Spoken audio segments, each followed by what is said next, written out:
All right, today we're going to talk a little bit about our new pre-save progress tracking.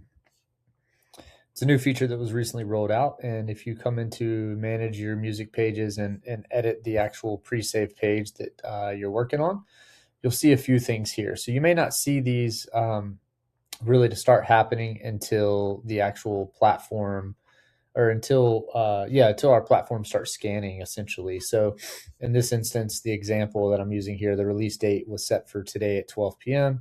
It's currently like 10 till 2 here in Eastern US. And as you can see here, this is everything else looks very similar to your existing pre-save mechanisms, but you have the scan status legend that tells you how many times based on the color code here that each DSP or each retailer has been scanned. You can see that in this example, each of these have been scanned 21 times. And so they're kind of in a yellow phase right now.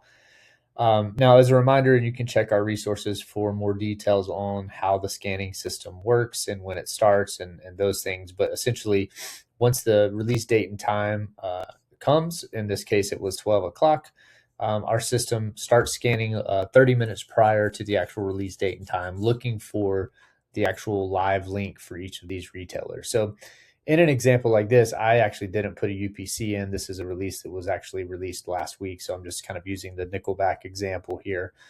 But if I let's say that it's I'm worried because the system has not found this link and I want to update it.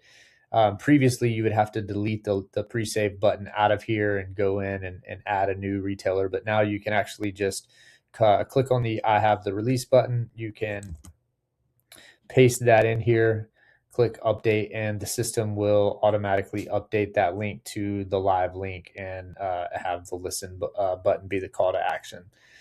So you can do that for these others as well. Of course, our system will continue scanning, up to 100 attempts. It'll scan for, I think, up to like 24 to 48 hours after the release is live. In some cases, our system can't find the release based on, if they're incorrect UPC or incorrect album and artist names. So if you ever need, again, just to manually update that, you click that I have a release URL, you put that URL in and save it, and this will update the system accordingly. Hopefully this will help for instances, the rare case that there are challenges with our system finding the actual release via the scanning of the various DSPs. And if you have any questions about this new feature, please let us know.